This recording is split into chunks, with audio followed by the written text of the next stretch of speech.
हर किसी के मुख से निकलता श्रीमन्नारायण नारायण हरि हरि, श्रीमन्नारायण नारायण हरि हरि, श्रीमन्नारायण नारायण हरि हरि, नारायण नारायण हरि हरि। हरि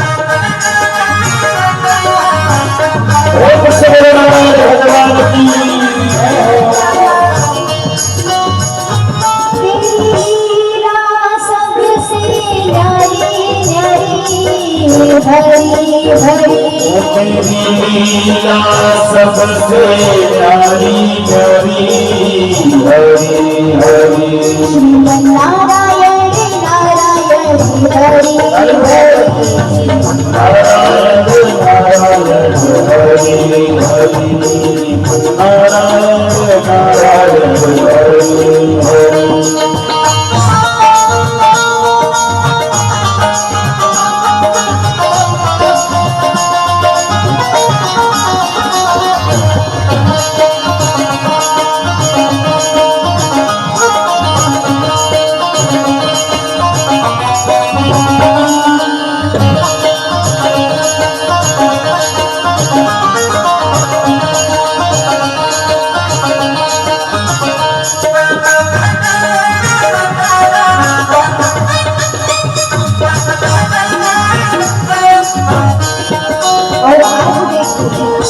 जैसे हिरण्यकश्यप पहुंचते सबको देखते पूरे आश्रम में हरि हरि हरि हरि नाम गूंज रहा है। भक्त प्रहलाद को भी देखते हैं, हरि के नाम में रम गया है पूरे आश्रम में जितने बालक थे। हिरण्यकश्यप को क्रोध आता है कि मेरे दुश्मन का नाम मेरा पुत्र ले रहा है। क्रोध में आकर के देखिए प्रहलाद जी के हाथ को पकड़ते हैं, लेकिन कहते हैं यही प्रहलाद जी जिसको भी स्पर्श कर ले हर कोई हरि हरि के नाम में गुणगान करने लगे।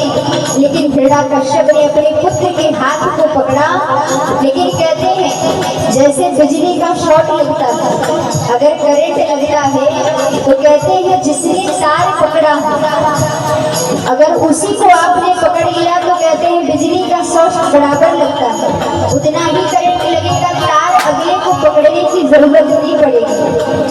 और ये भक्ति का वो तार था जब प्रहलाद जी ने जिसको भी पकड़ा हर कोई भक्ति में रम गया। लेकिन हिरण्यकश्यप ने स्पर्श किया, लेकिन इसमें कोई भक्ति का करंट नहीं आया, क्योंकि ये पहले से फ्यूज लाइट था, सो इसमें कोई भक्ति का रंग नहीं चढ़ा। लेकर के हिरण्यकश्यप पहुंच गया भाई दरबार में, प्रहलाद जी को खड़ा कर दिया।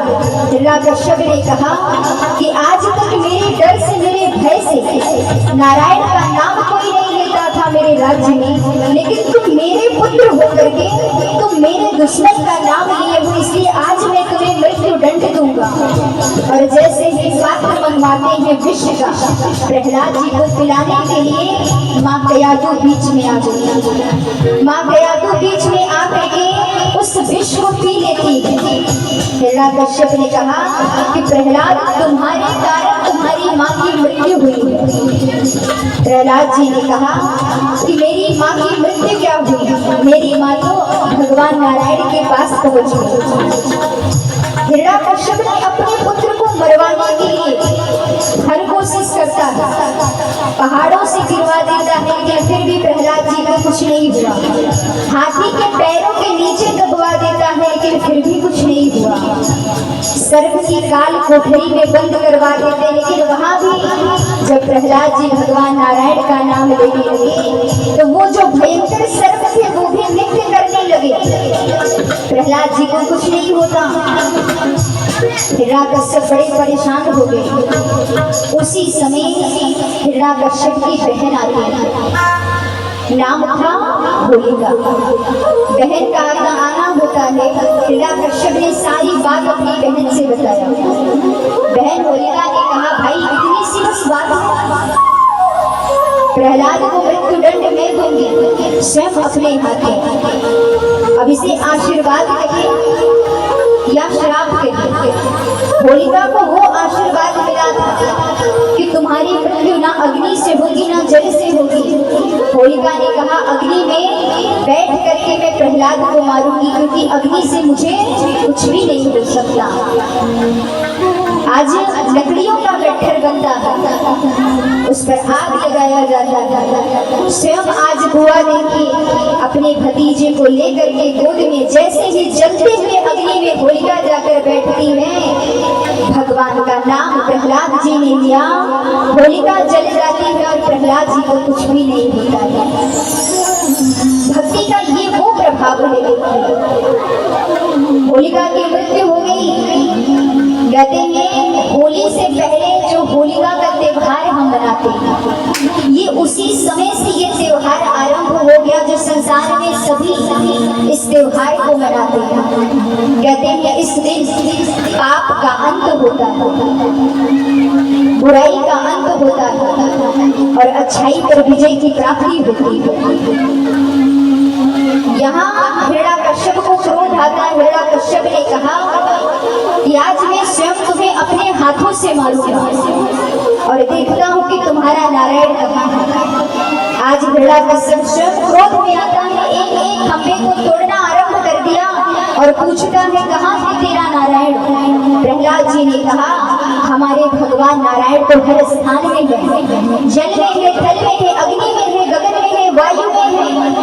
हिरण्यकश्यप ने कहा कि क्या इस खंभे में तुम्हारा नारायण है? प्रहलाद जी ने कहा इस खंभे में मेरे नारायण है। एक एक खंभे को तोड़ना आरंभ कर देते हैं। भगवान ने कहा मेरे भक्त का ये विश्वास है कि मैं इस खंभे में हूँ, अगर आज इस खंभे से मैं बाहर नहीं आया तो मेरे भक्त का विश्वास मिथ्या हो जाएगा। उसी समय भगवान नरसिंह रूप में उस खंभे से प्रकट होते हैं। आज भगवान नरसिंह इतने क्रोध में होते हैं, सामने आकर खड़े होते हैं। हिरण्यकश्यप से कहते हैं कि तुमने मेरे भक्त को इतना परेशान किया है, आज तुम्हारा अंत समय निकट आ गया है, लेकिन तुम्हें मृत्यु दंड देने से पहले मैं तुम्हें तुम्हारे वचन को याद दिला दूं। तुमने ब्रह्मा जी से वचन मांगा था कि मेरा मृत्यु ना दिन में हो ना रात में हो। तो मैं तुम्हें बता दूं कि ये शाम का बेला है। तुमने कहा था 12 महीने में किसी भी दिन मेरी मृत्यु ना हो, तो मैं तुम्हें याद दिला दूं ये 12वां महीना नहीं, ये पुरुषोत्तम मास 13वां महीना चल रहा है। तुमने कहा था कि ना अस्त्र से हो ना शस्त्र से हो, तो ना मैं तुम्हें अस्त्र से मारूंगा ना शस्त्र से मारूंगा, मैं तुम्हें अपने हाथों के नाखूनों से मारूंगा। तुमने कहा था ना ऊपर मृत्यु हो ना नीचे मृत्यु हो, ना अंदर हो ना बाहर हो, तो ना मैं तुम्हें ऊपर मारूंगा ना नीचे मारूंगा, ना घर के अंदर मारूंगा ना घर के बाहर, मैं तुम्हें घर के डेहरी पे रखकर मारूंगा। तुमने कहा था सृष्टि में बनाए किसी के हाथों मेरी मृत्यु ना हो, तुम्हें ब्रह्मा के बनाए सृष्टि में नहीं आता। भगवान आज इतने क्रोध में होते हैं, नेत्र इतना लाल है। हिरण्यकश्यप को उठाते हैं, डेहरी पर रखते हैं अपनी जान पर और अपने हाथों के नाखूनों से पेट को चीरते और फाड़ते हुए जाते हैं। आज भगवान को इतने क्रोध में देख करके किसी की हिम्मत नहीं पड़ रही है कि कोई सामने जाए प्रभु के। हर कोई कहता है इनके क्रोध को शांत कौन कराए, कौन सामने जाए। और तब कहते हैं कोई एक ही इनके सामने जा सकता है, कौन? भक्त प्रहलाद। जैसे ही प्रहलाद जी जाते हैं, सामने बैठते हैं, आंखों में आंसू भरा है। भगवान जैसे ही देखते हैं वैसे ही क्रोध समाप्त हो जाता है। भगवान आज प्रहलाद जी छोटे से हैं, उन्हें उठाकर अपनी गोद में बिठाते हैं। जैसे एक गौ माता अपने बछड़े को लाड और प्रेम करती है, अपनी जिह्वा से चाटती है, आज भगवान प्रहलाद जी को खूब लाड करते हैं, खूब प्रेम करते हैं। बोलिए नरसिंह भगवान की। कहते हैं इस संसार में भगवान कहते हैं अगर कोई मेरा सच्चा भक्त है